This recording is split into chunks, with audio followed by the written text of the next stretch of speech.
السلام علیکم ورحمۃ اللہ وبرکاتہ۔ تو صرف مجھے آپ کی توجہ اور ان بزرگوں کی شفقتیں چاہیے ہوں گی۔ اللہ میری زبان پہ کلمۃ الحق جاری فرمائے۔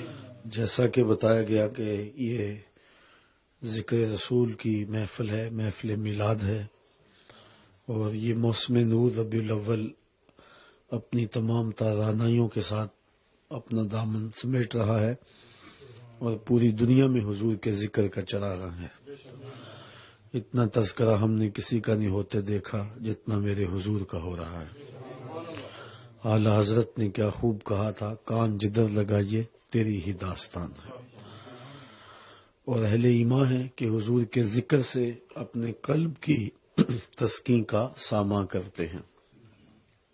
حضرت شیخ مہدی الفاسی مطالع المسرات شرح دلائل الخیرات میں لکھتے ہیں، حضور کا ذکر سن کر جس شخص کے سینے میں ٹھنڈ نہیں پڑتی، اس کے سینے میں دھڑکنے والا دل کسی مومن کا دل ہی نہیں ہے۔ یہ ہو ہی نہیں سکتا کہ حضور کا ذکر ہو اور قلب کو راحت نہ پہنچے۔ لوگ پوچھتے ہیں یہ کہاں لکھا ہے؟ لکھے کی کمی نہیں، علماء دلائل کے انبار لگا دیتے ہیں، لیکن میں اپنے سادے لہجے میں یوں کہا کرتا ہوں کہ کیا ذکر رسول کے لیے بھی کسی دلیل کی ضرورت ہے؟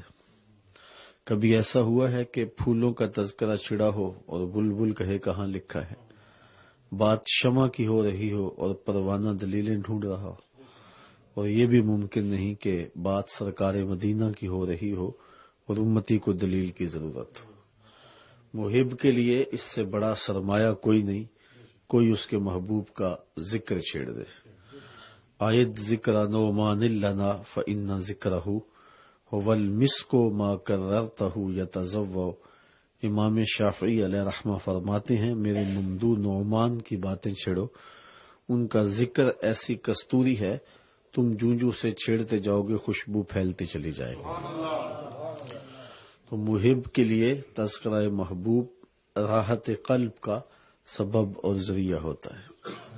مطرب سے کہو کہ چھیڑے ذرا اس جان تمنا کا قصہ، فرقت کے بھیانک لمحوں میں کچھ دل کو سہارا ہو جائے۔ علامہ رومی کا انداز تمثیل کا ہے، لیکن ہے بڑا دل نشین۔ فرماتے ہیں کسی نے مجنوں کو دیکھا کہ ریت کے اوپر لیلا لیلا لکھ رہا ہے، تو رک کے کہا یہ کیا کر رہے ہو؟ گفت مشق نام لیلا می کنم، خاطر خود را تسلی می دہم۔ کہنے لگا میں اپنے محبوب کا نام لکھ لکھ کے دکھی دل کو قرار دے رہا ہوں۔ تو رومی نتیجہ نکالتے ہیں کہ اگر لیلا کا نام مجنوں کو تسکین دیتا ہے تو حضور کا نام امتی کو تسکین نہیں دیتا۔ اور میں تو کہا کرتا ہوں، میں خانہ سہارا دیتا ہے نہ جام سہارا دیتا ہے، ہم کو تو مدینے والے کا ایک نام سہارا دیتا۔ ٹھنڈ پڑ جاتی ہے سینے میں جب کسی کے لبوں پہ اس نام کا چراغاں ہوتا ہے، ان کا نام لبوں پر آئے، میٹھا میٹھا منہ ہو جائے، ان کے بول بہاروں جیسے اور اصحاب ستاروں جیسے۔ مجلس اصحاب میں حضور تشریف لائے اور آقا کریم نے آ کر کے صحابہ سے پوچھا، مسجد نبوی میں یہ مجلس جمی تھی، کہ ما اجلسکم، تمہیں کس چیز نے بٹھایا ہے، کیوں بیٹھے ہو؟ تو صحابہ نے جو جواب دیا وہ یہ تھا، جلسنا نذکر اللہ ونحمدہ علی ما ہدانا للاسلام ومن علینا بکا۔ حضور ہمارے بیٹھنے کا مقصود یہ ہے کہ اللہ نے آپ کی صورت میں ہمارے اوپر جو احسان کیا، ہمیں ہدایت اسلام دی، اس پر ہم اس کا شکر ادا کر رہے ہیں۔ کوئی آپ سے پوچھے کہ یہاں کیوں بیٹھے ہو، تو آپ کہیں کہ ہم ذکر رسول کرنے کے لیے بیٹھے ہیں، تو وہ کہے گا سبحان اللہ۔ تو صحابہ سے پوچھا کیوں بیٹھے ہو، تو انہوں نے کہا کہ ہم اس بات پر اللہ کا شکر ادا کرنے بیٹھے ہیں کہ اس نے ہمیں ہدایت اسلام دی اور حضور آپ کی صورت میں ہمارے اوپر احسان فرمایا۔ تو حضور نے فرمایا کہ صحابہ کیا تم مجھے اس بات پہ قسم دیتے ہو کسی کام کے لیے بیٹھے ہو؟ تو ایک خوشگوار حیرت تو ہوئی انہیں، لیکن برجستہ ادب سے عرض کی، حضور ہم قسم اٹھا کے کہتے ہیں ہم اسی کام کے لیے بیٹھے، ہمارے بیٹھنے کا کوئی اور مقصود نہیں ہے۔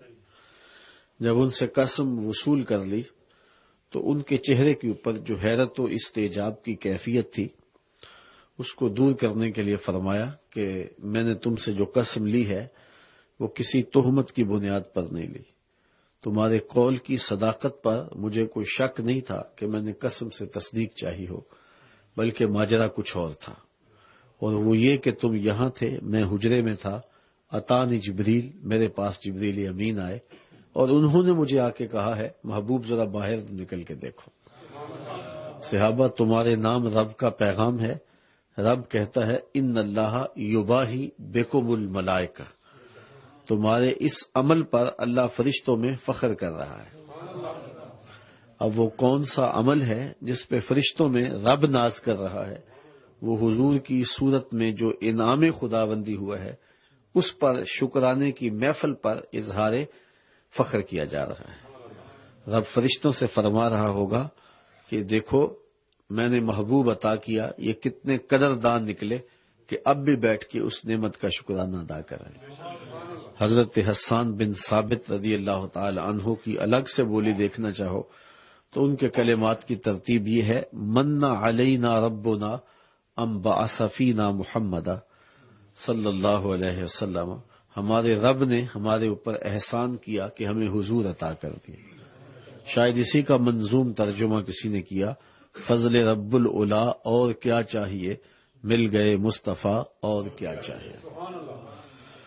تو حضور کی صورت میں انعام خداوندی پر اظہار تشکر بجا لانا ہی محفل میلاد ہے، اور یہ حضور علیہ السلام کے اصحاب کے مجمع میں یہ سلسلہ موجود ہوا تو حضور خود آ کے تائید اور تصویب فرما دی۔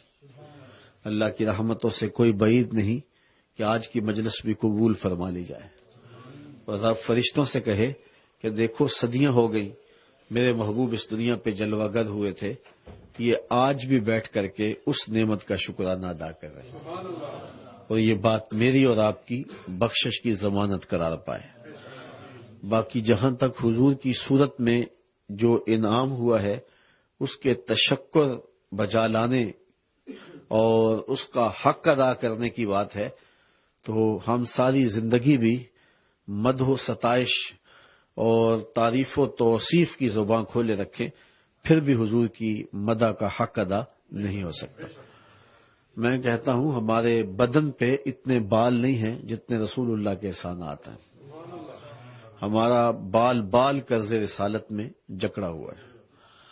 خدا شناسی تو بڑی دور کی بات ہے، ہم خود شناس بھی نہ ہوتے اگر حضور نہ آتے۔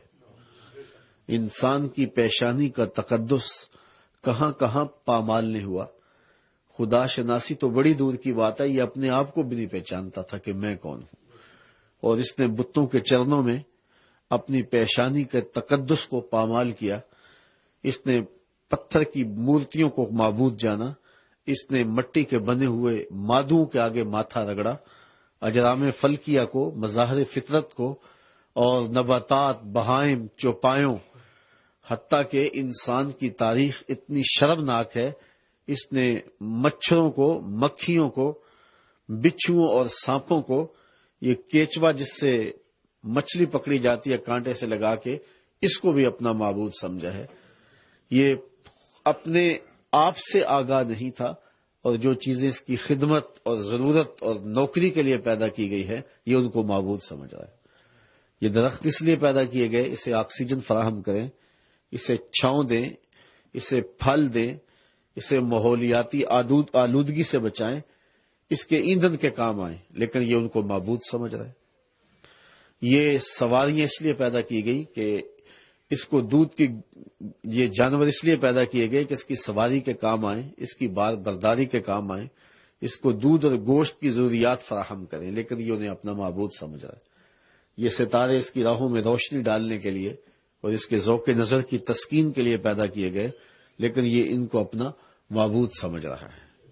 تو جو چیزیں اس کی خدمت کے لیے پیدا کی گئی ہیں یہ ان کو بھی خدا سمجھ رہا ہے، تو یہ کس قدر جو ہے وہ خود نا آشنا تھا اور جسے یہ بھی نہ پتا ہو کہ میں کون ہوں۔ اقبال نے کہا تھا، اپنے من میں ڈوب کر پا جا سراغ زندگی، میرا نہیں بنتا تو نہ بن، اپنا تو بن۔ یہ تو اپنا بھی نہیں تھا، اور اس نے اپنی پیشانی کو کہاں کہاں پامال نے کیا تھا۔ یہ تو میرے حضور آئے اور جنہوں نے آ کر انسان کو اس کی خودی سے آشنا کیا اور خدا آشنا کیا، اور بتوں کے چرنوں سے اس کی پیشانی اٹھا کے مالک کی دہلیز پہ رکھی، اور اسے بتایا کہ اندھیروں میں رہنے والے ذرا روشنیوں میں آ، اور جو تیری خدمت اور تیری ضرورت اور نوکری کے لیے چیزیں پیدا کی گئی تو ان کو معبود سمجھ رہا ہے۔ اس چاند کو پوچھتا ہے، یہ دیکھ انگلی اٹھتی ہے اور یہ ٹکڑے ہو کے قدموں میں آتا ہے۔ اس سورج کو پوچھتا ہے، یہ تو خادم ہے، یہ دیکھ اشارہ ہوتا ہے اور یہ بھاگتا ہوا عصر کے وقت پہ آتا ہے۔ ان درختوں کو پوچھتا ہے، جا میں نہیں تو ہی کہہ دے تمہیں اللہ کا رسول بلا رہا ہے۔ تو درخت دوڑتے آئے، قدموں میں سلامی پیش کرنے لگے۔ تو مٹھی ابو جہل کی ہے، پتھر کلمے میرے حضور کے پڑ رہے ہیں۔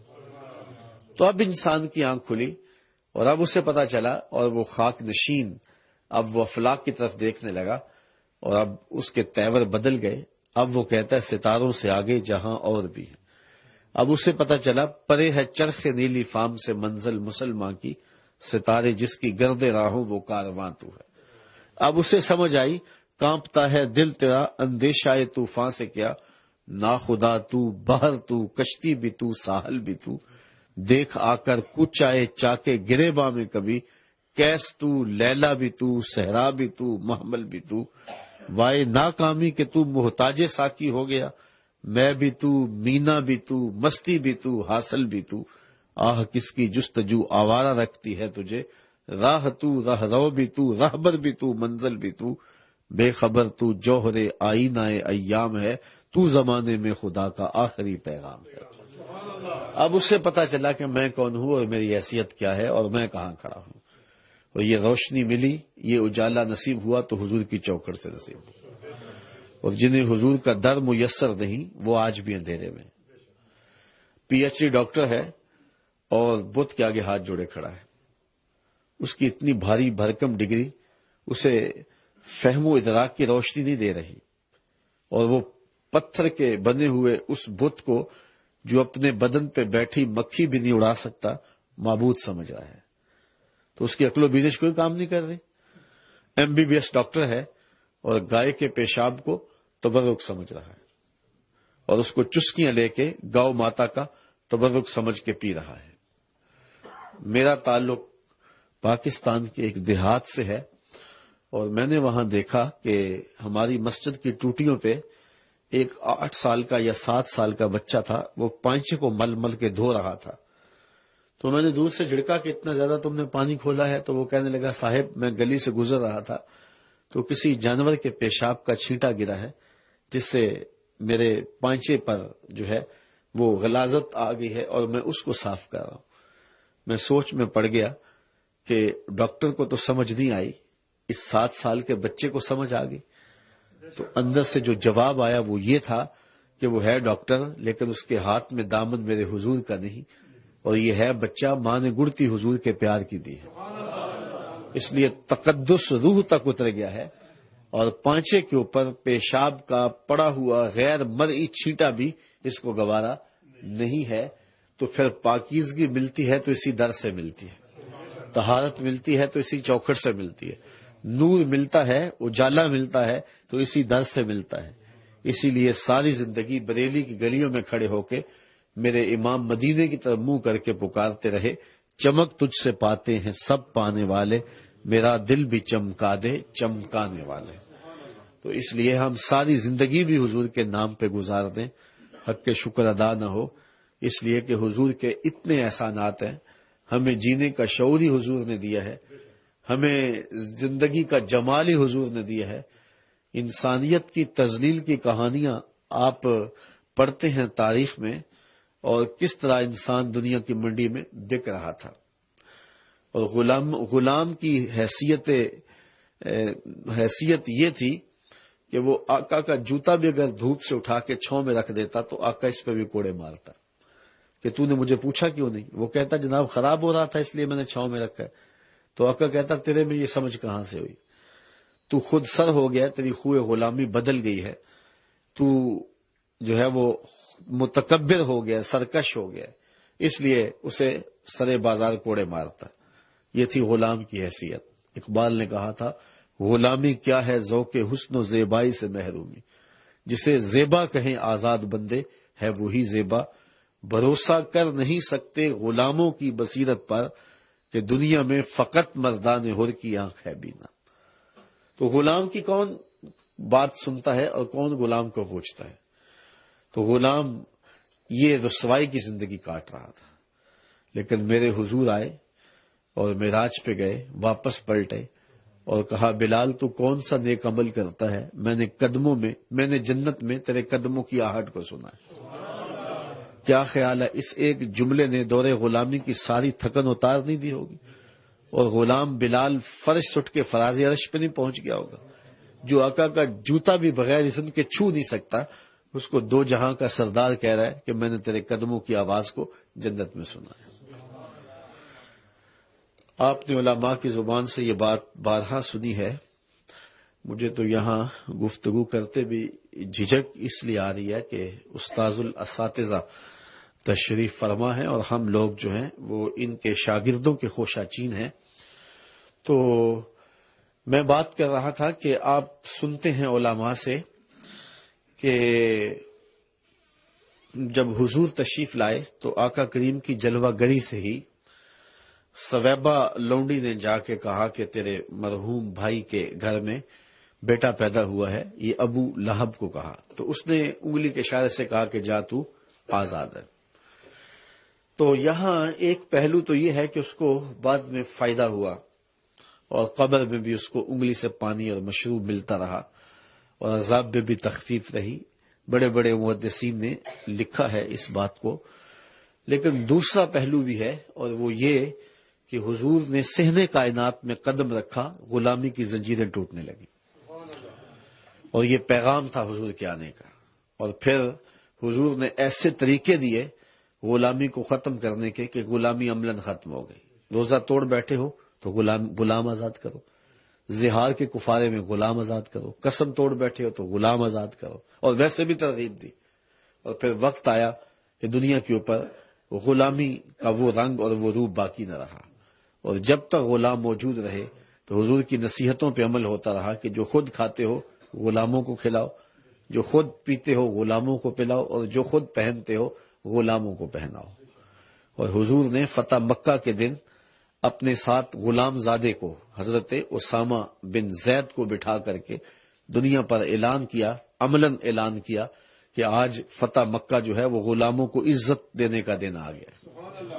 اور دوسرے غلام کو کعبے کی چھت پہ چڑھا دیا اور کہا، بلال تم یہاں کھڑے ہو کے اذان پڑھو، اور سارے کرشی نیچے ہیں اور حبشی اوپر کھڑا ہوا ہے۔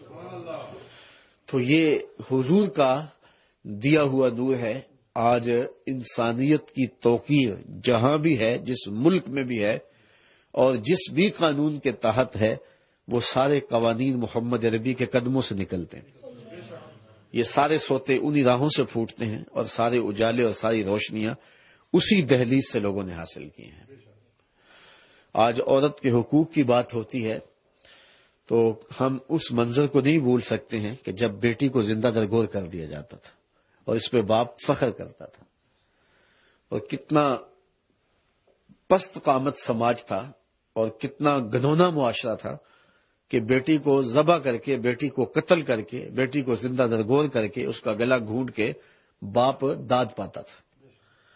یہ کتنا عجیب زمانہ تھا، اور یہ اتنا بڑا جرم ہے۔ اللہ قرآن مجید میں ارشاد فرماتا ہے، وَإِذَا الْمَوْءُودَةُ سُئِلَتْ بِأَيِّ ذَنبٍ قُتِلَتْ۔ قیامت کے دن قبروں میں گڑی ہوئی بچیاں اٹھائی جائیں گی، ان کے ظالم باپ کے ٹہرے میں ہوں گے۔ اللہ تعالیٰ ان بچیوں سے پوچھے گا، بِأَيِّ ذَنبٍ قُتِلَتْ، تمہیں کس جرم میں قتل کیا گیا؟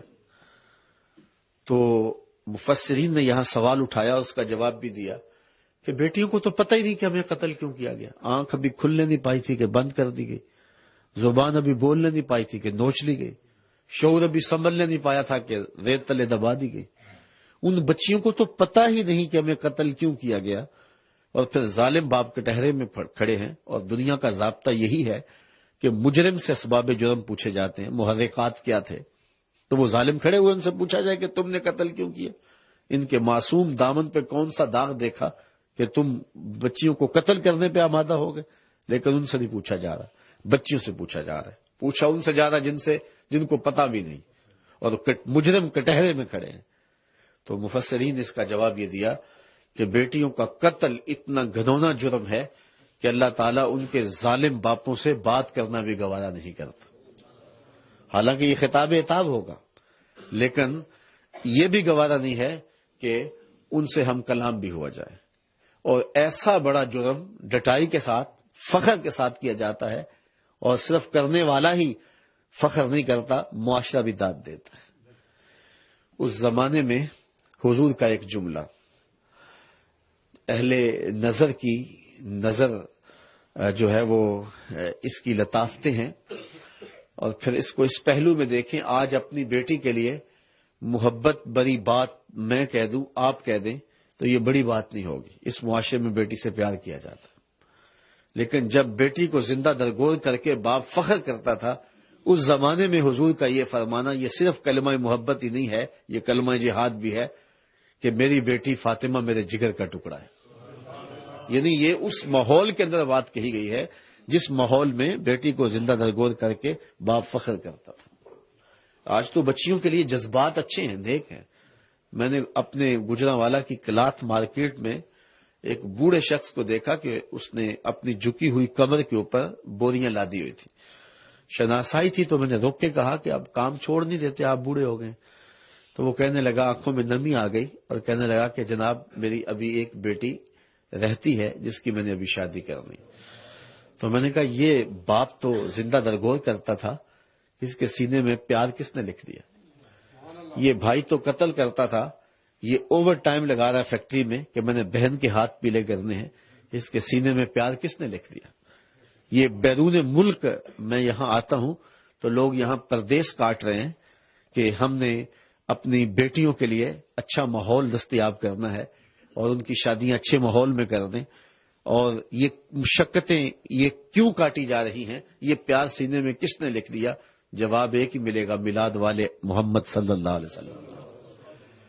تو بیٹیوں کی تو توقیر ہی نہیں تھی۔ ہمارے پاس لوگ آتے ہیں دعا کے لیے کہ جناب مشکل ہے، معاشی بحران ہے، دعا کر دیجئے، کاروبار نہیں ہے، دعا کر دیجئے، بیماریاں ہیں اور بہت سارے مسائل۔ لیکن بعض لوگ دعا کے لیے کہتے ہیں تو ان کے ہونٹ کپ کپا رہے ہوتے ہیں اور بدن لرز رہا ہوتا ہے، اور پھر جب سنتے ہیں تو اپنا دل بھی قابو میں نہیں رہتا، کہتے ہیں جناب دعا کر دیجئے، ہماری بیٹی سسرال میں دکھی ہے، اللہ اسے سکھ دے دے۔ تو بیٹی سسرال میں دکھی ہو تو باپ سو نہیں سکتا، ماں کو نیند نہیں آتی۔ بیٹی کا فون آیا ہے، اس نے بتایا بھی کچھ نہیں، صرف لہجہ ٹوٹا ٹوٹا تھا، تو باپ کو چین نہیں آ رہا، ماں کو چین نہیں آ رہا۔ میں کہتا ہوں کہ یہ باپ تو زندہ درگور کر کے فخر آرام سے سو جاتا تھا، یہ ماں تو بیٹی کو زندہ درگور کرنے کے بعد چین کی نیند سو جاتی تھی، اور آج بیٹی کا لہجہ تھوڑا سا شکستہ ہے تو اس کو رات نیند نہیں آ رہی، باپ کو رات چین نہیں آ رہا، اور کپ کپا رہے ہیں لفظ اس کے، اور کہہ رہا جناب دعا کر دیجیے اللہ سے سسرال میں سکھ دے دے۔ اس کو کوئی وہاں دکھ محسوس ہو رہا ہے، میرا دل بے چین ہے۔ تو بیٹی کے لیے پیار کے یہ جذبات سینوں کے اندر کس نے رکھ دیے؟ یہ آمنہ کے لال محمد عربی صلی اللہ علیہ وسلم نے رکھے نا۔ تو پھر اس بیٹی کو اگر کوئی کہے کہ تو حضور کا میلاد نہ منا، میرے پاس دیکھ کتنے بڑے دلائل موجود ہیں، تو وہ کہے گی منہ دوسری جانب کر، مجھے تو ساری عزتیں حضور نے دی ہیں، مجھے تو شناخت ہی حضور نے دی ہے، مجھے تو پہچان ہی حضور نے دی ہے، مجھے تو وقار ہی حضور نے دیا، مجھے تو زمانے میں کوئی قبول کرنے کے لیے تیار نہیں تھا۔ باپ کہتا تھا کہ تو اس سے، اپنی بیوی کو کہتا کہ اس سے تو سانپ کو جنم دے لیا ہوتا تو اچھا تھا، لیکن مصطفیٰ کریم علیہ السلام نے آ کے بیٹی کے وقار کو بحال کیا۔ بلکہ سیدہ جب آتی تھی، سیدہ فاطمہ زہرا، حدیث میں آتا فاجلسھا فی مجلسہ، حضور اپنی جگہ کے اوپر ان کو بٹھاتے اور اٹھ کر اپنی بیٹی کا استقبال کرتے، تاکہ دنیا کو پتہ چلے کہ بیٹی کس مقام پر ہے اور کس وقار کی مسند پر ہے۔ آپ تاریخ عرب پڑھیں، جس طرح وہ بیٹی کو زندہ درگور کر دیتے تھے، وہ بہن کا گلا بھی چیر دیتے تھے کہ کل ہمارا کوئی بہنوئی نہ کہلائے، یہ ہماری آبرو کے منافی ہے۔ اور میرے اور آپ کے آقا مولا نے جہاں بیٹی کو تکریم دی، وہاں بہن کی عزت کے نشان بھی قائم کیے۔ اور فرمایا جو 2 بیٹیاں یا 2 بہنیں ان کو پروان چڑھائے اور اللہ کی رضا کے لیے نکاح کر دے، قیامت کے دن وہ اس طرح میرے نیڑے ہوگا جس طرح میری یہ 2 انگلیاں قریب ہیں۔ اور آپ کو پتا ہے کہ حضور کی حقیقی بہن کوئی نہیں تھی، لیکن حضور کی ایک ہمشیرہ تھی حضرت شیمہ، جو حضرت حلیمہ سعدیہ کی بیٹی تھی۔ جب حضور بنو سعد میں گئے ہیں تو وہ حضور کو گود میں لے کر کے جو ہے وہ لوریاں دیا کرتی تھی۔ شام کے وقت بچیاں جب ویر لے کے آتی ہیں، یہ آپ میں سے جن لوگوں کا تعلق دیہات سے ہوگا ان کو میری بات سمجھنا ذرا زیادہ آسان ہوگا، باقی بھی سمجھ پائیں گے۔ ہمارے دیہاتوں میں رواج ہے کہ شام کے وقت جب عورتیں کھانا پکانے میں مصروف ہوتی ہیں تو بچیاں ویر اٹھا کے باہر کھلے میدان میں چوپال میں لے آتی ہیں تاکہ یکسوئی کے ساتھ مائیں جو ہیں وہ کھانا پانی کر سکیں اور بچے بھی کھلی آب و ہوا میں جا سکیں۔ تو جا کے جب بچیاں ویر لے کے آتی ہیں تو ہر بہن کا خیال ہوتا ہے کہ میرے ویر سے سونا زمانے میں کوئی نہیں۔ کسی مفکر نے کہا تھا خوبصورتی دیکھنے والے کی آنکھ میں ہوتی۔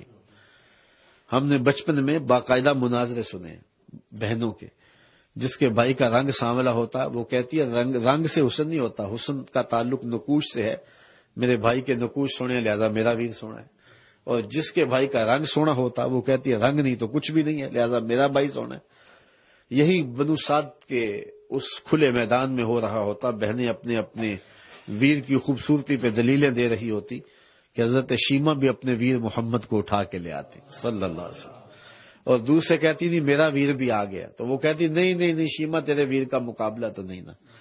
تو پھر وہ حضور کو سینے سے چمٹا لیتی اور لوری دیتی اور کہتی ہے اللہ میرے ویر محمد کو سلامت رکھنا، آج بچوں کا سردار ہے، کل اپنی آنکھوں سے دیکھوں جوانوں کا بھی سردار۔ شیخ محقق نے لکھا ہے، باقی لوگوں نے بھی، کہ حضرت شیمہ کا جس قبیلے میں نکاح ہوا اس کے ساتھ مسلمانوں کا جہاد ہوا، اللہ نے فتح دی، ان کے لوگ پکڑے گئے تو فدیے کی رقم وہ اکٹھی کر رہے تھے اپنے قبیلے کے گھروں سے، تو چلتے چلتے شیمہ کے گھر بھی پہنچے اور کہا کہ تمہارا اتنا حصہ بنتا ہے تم بھی دو۔ انہوں نے کہا کس لیے؟ تو انہوں نے بتایا، چلتے چلتے کسی کی زبان پہ حضور کا نام آ گیا۔ تو حضرت شیمہ نے کہا کہ اچھا اس نے تمہارے بندے پکڑے ہیں تو پھر پیسے اکٹھے نہ کرو۔ کہا کیوں؟ کہا مجھے ساتھ لے جاؤ، میں تمہارے قیدی چھڑا کے لاتے ہیں۔ انہوں نے کہا تو کیسے لائے گی؟ کہا تم نہیں جانتے، وہ میرا ویر لگتا ہے، اللہ اکبر، وہ میرا بھائی لگتا ہے۔ تو قوم کے سرداروں کو لے کر حضور کے خیمہ نوری میں حضرت شیمہ داخل ہوتی ہے۔ پہلے تو صحابہ ننگی تلواروں سے پہرا دے رہے تھے، حضرت شیمہ بے باکانہ انداز میں آگے بڑھنے لگی تو صحابہ نے راستہ روک دیا، رک جائے دیہاتی عورت، آگے کوچہ رسول ہے، آگے بغیر اذن کے تو جبریل بھی نہیں جا سکتے، تم کون ہو؟ تو حضرت شیمہ نے تلوار جھٹک کے پیچھے کرتے ہوئے کہا خلو سبیلی وَاعْلَمُوا أَنَا أُخْتُ نَبِيِّكُمْ، میری راہیں چھوڑ دو، جانتے نہیں میں تمہارے نبی کی باجی لگتی۔ پلکیں جھک گئیں اور صحابہ نے تلواریں خم کر لی اور حضرت شیمہ حضور کے خیمہ نوری میں داخل ہوئی تو حضور نے دیکھا اور اٹھ کے کھڑے ہو گئے اور کہا بہن کدھر آنا ہوا؟ تو کہا حضور آپ کے لوگوں نے مارے، کچھ لوگ پکڑ لیے، چھڑانے آئی ہوں۔ تو آقا کریم نے فرمایا کہ بہن تم نے زحمت کیوں گوارا کی، پیغام بھیج دیا ہوتا میں قیدی چھوڑ دیتا۔ پھر حضور نے کچھ گھوڑے اور چند جوڑے دیے، بھائیوں کے دروازے پہ بہنیں آ جائیں تو بھائی خالی تو نہیں موڑا کرتے۔ اور پھر حضور الوداع کرنے کے لیے خود باہر تشریف لائے اور صحابہ سے فرمایا جب میں قیدی چھوڑا کرتا ہوں تم سے مشورہ کیا کرتا ہوں، آج پہلا موقع ہے میں مشورہ بھی نہیں کرتا اور قیدی بھی چھوڑ رہا ہوں۔ عرض کی حضور جو چاہیں آپ کریں، لیکن ارشاد فرمایا جائے آج آپ مشورہ کیوں نہیں فرما رہے؟ فرمایا اس لیے کہ میرے دروازے پہ میری بہن آ کھڑی ہوئی تھی۔ تو دنیا کے سامنے بہن کے وقار کو رکھا۔ عکاس کے میلے میں ہم تاریخ میں پڑھتے ہیں 3 سکے بھائیوں نے اپنی ماں کو 900 دراہم کے اندر فروخت کیا۔ سوتیلی ماں تو ترکے میں بٹتی ہی تھی، سکی ماں کی فروختگی کی بھی ہم جو ہے وہ کہانی پڑھتے ہیں، لیکن میرے آقا نے جنت کھینچ کے ماں کے قدموں تلے رکھ دی اور ماں کو وقار کی مستند میں بٹھایا۔ اور خود حضور علیہ السلام نے ایک دن نماز عشاء پڑھانے آئے، امام سیوطی نے الحاوی الفتاوی میں اس کو لکھا ہے، حضور عشاء پڑھانے آئے تو یہ مکی دور تو تھا نہیں، مدنی زمانہ تھا، تو لوگ ادب سے کھڑے ہو گئے.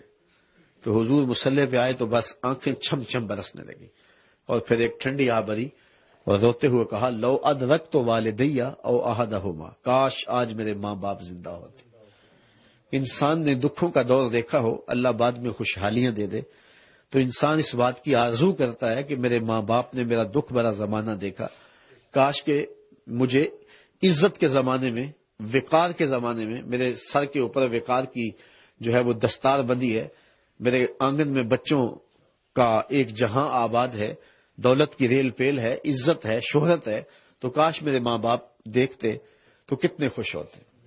تو انسان آرزو کرتا ہے. اور پھر آپ جانتے ہیں کہ حضور علیہ السلام پیدا ابھی ہوئے تھے کہ آپ کے والد گرامی کا انتقال پہلے ہو چکا تھا, اور 6 سال کی عمر میں سیدہ آمنہ سلام اللہ علیہا کا بھی جو ہے وہ انتقال ہو گیا. اور وہ واقعہ اس طرح ہوا کہ حضور اپنی ماں کے ساتھ ننیال گئے, مدینہ المنورہ حضور کا ننیال تھا, تو واپس آئے تو ابوا کے مقام پہ حضرت آمنہ کی طبیعت خراب ہو گئی.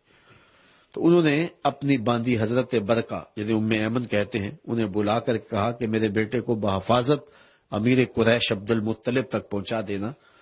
اور پھر انہوں نے حضور علیہ السلام کو اپنے سامنے بٹھایا اور شفقت برا ہاتھ حضور کے سر پہ رکھا. ان کا گمان یہ تھا کہ یہ بخار جان لیوا ثابت ہوگا, تو انہوں نے حضور سے کچھ باتیں کرنا چاہی, لیکن حضرت آمنہ کے ضبط کے بندھن ٹوٹ گئے اور چھم چھم آنکھیں برسنے لگی, اور آپ جو کہنا چاہ رہی تھی نہ کہہ پائیں, بمشکل چند لفظ کہے, اور وہ یہ تھے کہ بیٹا ہر نئی چیز نے پرانی ہو جانا ہے اور ہر باقی نے فنا ہو جانا ہے. میں بھی جا رہی ہوں و ذکر باق و ولدت کا توہرا, لیکن میرا ذکر نہیں مٹے گا, اس لیے کہ تیرے جیسا ستھرا بیٹا چھوڑ کے جا رہی ہوں. جن ماؤں کے بیٹے اتنے اچھے ہوں ان ماؤں کا ذکر نہیں مٹا کرتا. یہ آخری لفظ تھے سیدہ آمنہ کے کہ ان کا انتقال ہو گیا. حضور ماں سے لپٹ گئے کہ امی آپ آگے بولتی نہیں, لیکن خاموش ہو گیا تھا چمن بولتا. پھر وہی تدفین کی گئی سیدہ آمنہ کی, اور قبر پہ چھوٹے چھوٹے پتھر کے ٹکڑے رکھ دیے گئے. وہ کیا کسی شاعر نے کہا تھا کہ تجھے کن پھولوں میں ہم کفن دیں, تو جدا ہی ایسے موسموں میں ہوا جب درختوں کے ہاتھ پھولوں سے خالی تھے. آج مدینے میں حضور کی ماں کا انتقال ہوتا تو فرشتے پھول لے کے آتے اور صحابہ کا اجتماع ہوتا جنازے میں, لیکن یہ ابوا کا جو ہے وہ ریت کا ٹیلا ہے, اور حضور ماں کی تدفین کر کے ام ایمن کے ساتھ بیٹھ کر کے واپس آ رہے ہیں. آج حضور جب مدینے میں آئے, وہ زمانہ گزرے, طائف کی گلیاں بھی آئے, مکے کے بازار بھی آئے, شاب ابی طالب کی سختیاں بھی آئیں, بہت مشکلات سہی, لیکن آج حضور مدنی دور میں ہے, ادب کی آیتیں اتر چکی ہیں. حکم ہے خبردار میرے نبی کی آواز سے آواز بھی اونچی نہ کرنا, عمل ضائع کر دیں گے اور تمہیں پتہ بھی نہیں چلنے دیں گے. تو حضور حجرے سے آئے تو صحابہ ادب سے کھڑے ہو گئے. حضور کی نظر پلٹ کے ابوا چلی گئی اور آنکھیں چھم چھم برسنے لگی, اور پھر روتے ہوئے کہا کاش آج میری ماں زندہ ہوتی اور میں وَأَنَا أُصَلِّي صَلَاةَ الْعِشَاء, اور میں لوگوں کو نماز عشاء پڑھا رہا ہوتا, وَأَقْرَأُ فِيهَا بِفَاتِحَةِ الْكِتَابِ, اور اس میں سورہ فاتحہ کی تلاوت چل رہی ہوتی. پھر میری ماں کو میرے ساتھ کوئی کام یاد آ جاتا, وہ دروازے پر آتی اور چلمن سرکاتی اور مجھے میٹھے انداز میں بیٹا کہہ کے آواز دیتی. فرمایا لوگوں میں اپنی نماز چھوڑ کے پہلے ماں کی بات کو سن لیتا. تو کہاں ماں ترکے میں بٹتی تھی, کہاں ماں میلوں میں بکتی تھی, اور کہاں ماں کو عزت کی کس مسند پہ بٹھایا. اب میں آپ سے 2 باتیں اور کر کے اجازت چاہ لوں گا. جب ماں کی عزت نہیں تھی, جب بیٹی ذبح کر دی جاتی یا زندہ درگور کر دی جاتی, اور جب بہن کی توقیر نہیں تھی, تو پھر بیوی کا کیا حال ہوتا ہوگا. یعنی جب ان رشتوں کا جو خونی رشتے ہیں, جب ان کا تقدس بھی نہیں تھا, تو پھر بیوی کے ساتھ کیا سلوک کرتے ہوں گے. لیکن میرے اور آپ کے آقا و مولا نے جہاں باقی رشتوں کو تقدس دیا, وہاں بیوی کو محبوبہ کی مسند پہ بٹھا دیا. سیدہ عائشہ رضی اللہ تعالی عنہا کو حمیرہ کہہ کے پکارا کرتے تھے, بلکہ فرماتی ہیں ایک دن حضور تشریف لائے تو میں آب خورے میں پانی لے رہی تھی, تو حضور نے دور سے مجھے دیکھ کے کہا عائشہ تھوڑا سا پانی میرے لیے بھی چھوڑنا. تو میں نے پانی چھوڑ دیا, تو حضور نے میرے ہاتھ سے پانی لیا, پینے لگے تو پھر رک گئے, پھر میری جانب دیکھ کے کہا عائشہ ذرا بتانا تم نے ہونٹ کہاں لگائے تھے, مجھے بتاؤ اگر شوہر کا رویہ بیوی کے ساتھ یہ ہوگا تو گھر جنت بنے گا یا نہیں بنے گا. اور کائنات کی تاریخ میں اس کی دوسری مثال نہیں ہے کہ حضرت سیدہ خدیجۃ الکبریٰ کا جب آخری وقت آیا تو انہوں نے سیدہ فاطمہ سے بھیجا کہ جاؤ جا کے اپنے باپ سے چادر رحمت مانگ لاؤ. تو وہ حاضر خدمت ہوئی تو حضور نے پوچھا بیٹا ماں سے پوچھو چادر کرنی کیا ہے. تو حضرت فاطمہ پوچھنے آئی تو حضور بھی پیچھے آ گئے. سیدہ خدیجہ کا بدن بخار سے تپ رہا تھا، آخری وقت تھا. تو انہوں نے کہا حضور میں نے چادر اس لیے منگوائی ہے کہ مجھے لگتا ہے کہ یہ بیماری سے میں جان بر نہیں ہو سکوں گی. میں نے چادر اس لیے طلب کی ہے کہ اس چادر سے مجھے کفن دیا جائے. اندھیروں میں بیٹھ کے عقیدے نہ گھڑے جائیں، عقیدے وہی رکھے جائیں جو نبی کے گھر والوں کے ہیں. سیدہ خدیجہ کا عقیدہ ہے حضور کے بدن سے چھوئی ہوئی چادر کفن کے لیے مل جائے تو بخشش کی ضمانت ہے. تو کہا کہ حضور میں نے اس لیے چادر مانگی. پھر سنو حضور نے کیا کہا. آنکھیں چھم چھم برسنے لگی اور حضور نے فرمایا خدیجہ تو چادر مانگی ہے، لو اردت جلدی لآتیتک، اگر تو میری جلد بھی مانگتی تو میں وہ بھی اتار کے دے دیتا. کوئی لاؤ تو صحیح جو ہے وہ کوئی ایسی دوسری مثال. تو زمانے کو عزتیں میرے حضور نے دی ہیں، رشتوں کو تقدس میرے مصطفیٰ نے دیا ہے. ایک غیر مسلم نے اسلام کو قبول کیا، کسی میگزین میں چھپا تھا. تو اسے پوچھا گیا کہ اسلام کی کس قدر نے تجھے متاثر کیا. تو اس نے کہا سیرت کا صرف ایک واقعہ میری ہدایت کا سبب بن گیا. وہ کیا؟ کہا مجلس رسول کی لگی ہوئی تھی صلی اللہ علیہ وسلم. تو ایک شخص اٹھ کے کھڑا ہو گیا کہ میرا بیٹا کئی دنوں سے گم ہے، مل نہیں رہا، آپ دعا کر دیں مل جائے. قبل اس سے کہ حضور کے ہاتھ اٹھتے اور اجابت کے سارے در کھل جاتے، اسی مجلس میں ایک اور شخص اٹھ کے کھڑا ہو گیا، عرض کرنے لگا حضور میں ابھی فلاں باغ کے قریب سے گزر کے آیا ہوں، بچوں کے ساتھ میں نے اس کے بیٹے کو وہاں کھیلتے ہوئے دیکھا ہے. تو باپ کو جب یہ پتا چل گیا کہ میرا بیٹا فلاں باغ میں ہے تو اس نے اس کی تلاش میں دوڑ لگا دی. تو حضور نے فرمایا سے بلایا گیا. کہا بہت جلدی ہے. جی حضور آپ جانتے ہیں ایک باپ کے جذبات کیا ہوتے ہیں. کئی دنوں سے آنکھیں ترسی ہوئی ہیں اور ممتا کی ماری ہوئی ماں الگ تڑپ رہی ہے، نہ اس نے کچھ کھایا ہے نہ کچھ پیا ہے اتنے دنوں سے. میں چاہتا ہوں خود بھی آنکھیں ٹھنڈی کروں اور ماں تک بھی پہنچاؤں. فرمایا ضرور جاؤ، میں تمہیں روکتا نہیں، روکنے کے لیے بلایا بھی نہیں، تمہارے جذبات سے اچھی طرح آگاہ ہوں، لیکن تمہیں بلایا ہے تو اس کا بھی ایک مقصد تھا. جی حضور ارشاد فرمائیے.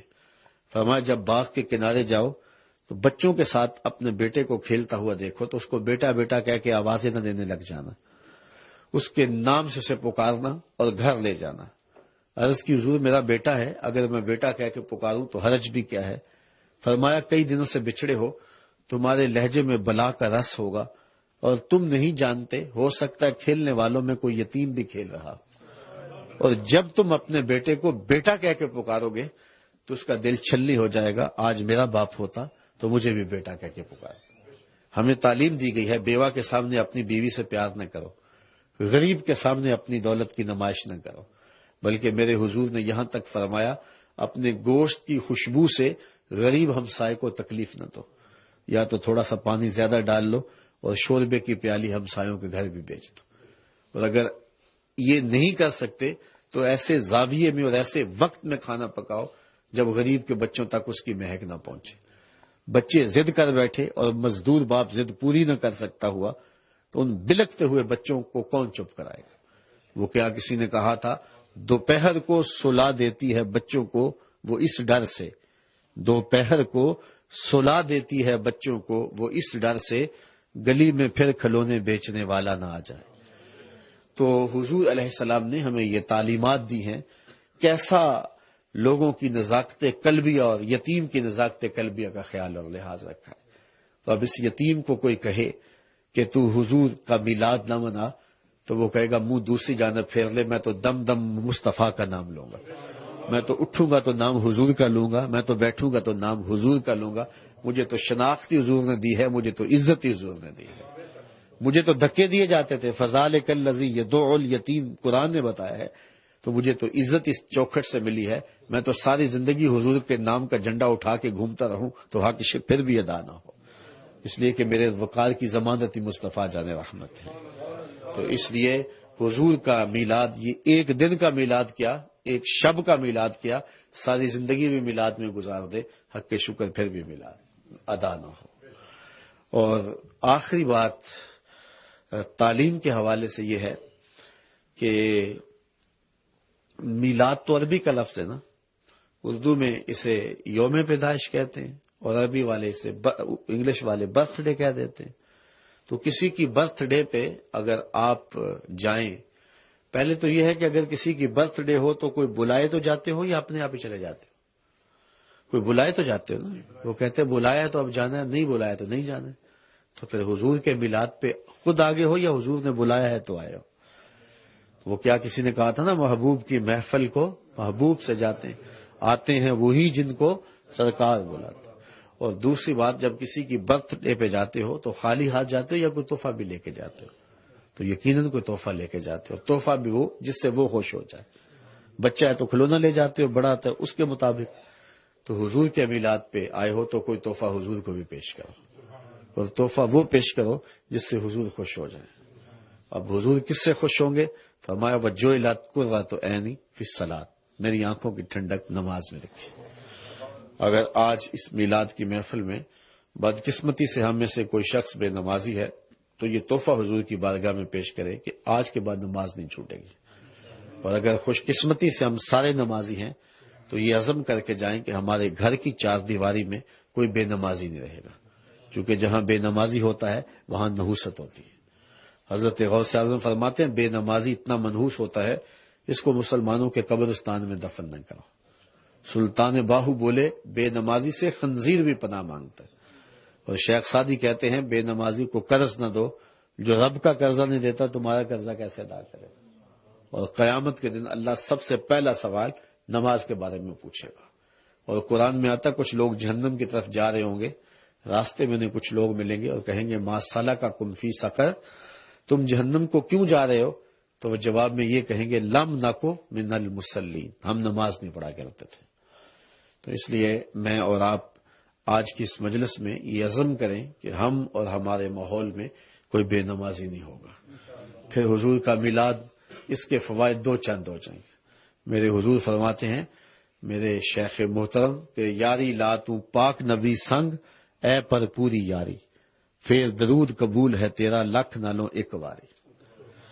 تو یہ ہے کہ ہم حضور کا میلاد مناتے ہیں تو حضور کی تعلیمات، حضور کے لائے ہوئے دین کو جو ہے وہ ہم اپنائیں اور اختیار کریں اور اپنی نسلوں میں ہم منتقل کریں. یہ ایک الگ مضمون ہے کہ ہم اپنی نسلوں میں حضور کا پیار کیسے منتقل کر سکتے ہیں. اگر ان دنوں میں دوبارہ موقع ہوا تو میں اس عنوان سے کچھ باتیں ضرور آپ کے سامنے رکھوں گا، نہیں تو آنا جانا لگا رہتا ہے. یار زندہ صحبت باقی. اللہ تعالیٰ آپ لوگوں کو اپنی خاص کرم نوازیوں اور رحمتوں کے سائے میں رکھے. اور آپ اس دیار میں رہ رہے ہیں تو یہاں کی مشکلیں اور پیچیدگیاں جو ہیں اللہ تعالیٰ آپ سب کو ان سے محفوظ رکھے. اور اللہ کی بارگاہ میں آپ کی تڑپتی آمین کے ساتھ دعا ہے کہ اللہ میرے وطن کی خیر فرمائے. میں اٹلی میں تھا تو مجھے دوست وہاں پوچھنے لگے کہ آپ کو یہ ملک کیسا لگا؟ تو میں نے کہا کہ اچھا لگا، لیکن میرے ملک کی مست ہواؤں کا مقابلہ یہ ملک نہیں کر سکتا.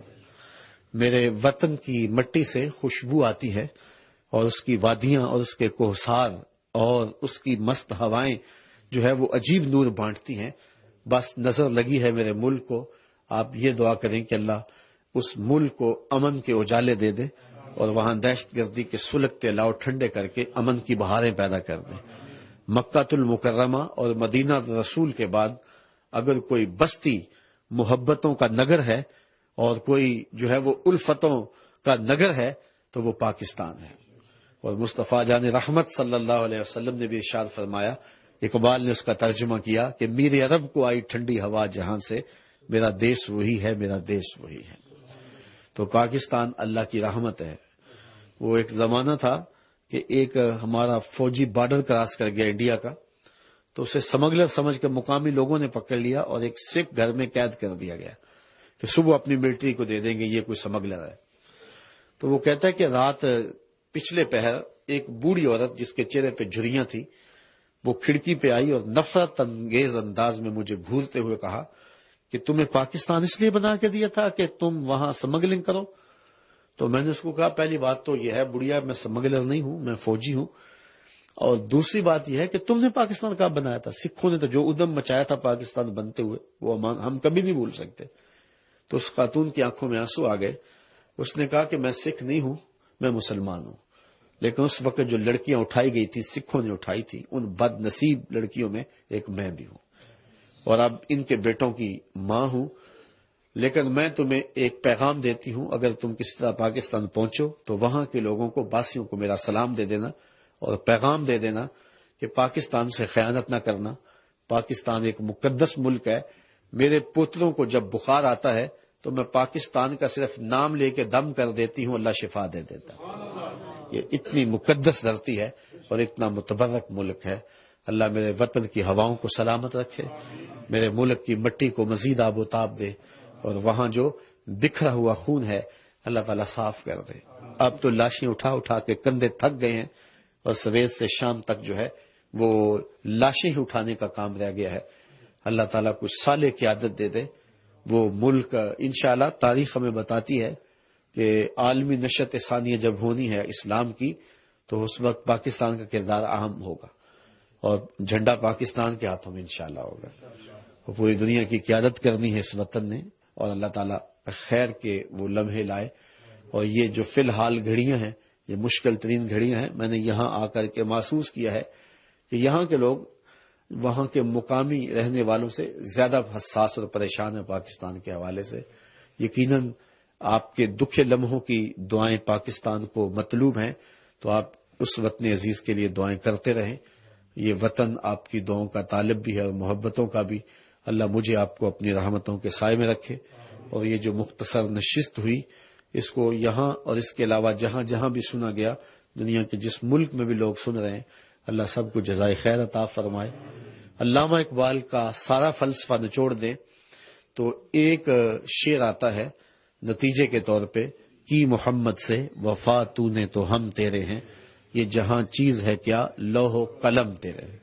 اقبال کہتا ہے اگر حضور سے وفا کرو گے تو رب کہتا ہے کہ لوح بھی تمہارے ہاتھ میں دے دیں گے، اور تختی بھی تمہیں پکڑا دیں گے، قلم بھی تمہیں دے دیں گے، تختی بھی تمہیں دے دیں گے، پھر جو تم چاہو گے لکھو گے۔ تمہاری تقدیر کے فیصلے پھر واشنگٹن میں نہیں ہوں گے، بلکہ خدا بندے سے خود پوچھے گا بتا تیری رضا کیا ہے، لیکن شرط یہ ہے کہ غلامی حضور کی نصیب ہو جائے۔ تو آپ یہاں بیٹھے ہیں تو مجھے آپ کو دیکھ کر کے، مل کر کے خوشی ہوئی کہ آپ نے یہاں دین کے چراغ کو روشن رکھے ہوئے ہے۔ اللہ ان بزرگوں کو جن کی کاوشوں سے دین کے چہرے پہ رنگ اور آب و نور ہے، اللہ تعالیٰ جل شانہ سلامت رکھے، آپ سب لوگوں کو سلامت رکھے، اس مرکز کو اور زیادہ بڑا کرے۔ میں جب پچھلی بار آیا تھا تو اس مرکزی حال میں پروگرام ہوا تھا، تو آج بتایا گیا کہ وہ تنگ پڑ گیا ہے، تو ہم اس کو کشادہ کر رہے ہیں۔ اللہ کرے آپ جتنا بھی کشادہ کریں اور زیادہ تنگ پڑ جائے، ایسا رجحان نماز کا ہو، ایسا رجحان دین کی طرف ہو، اور یہاں کا ایک ایک بچہ اور اپنی جو ہے وہ ایک ایک فرد یہاں کا جو ہے وہ مسجد کے ساتھ ایسے وابستہ ہو جائے۔ وآخر دعوانا ان الحمدللہ۔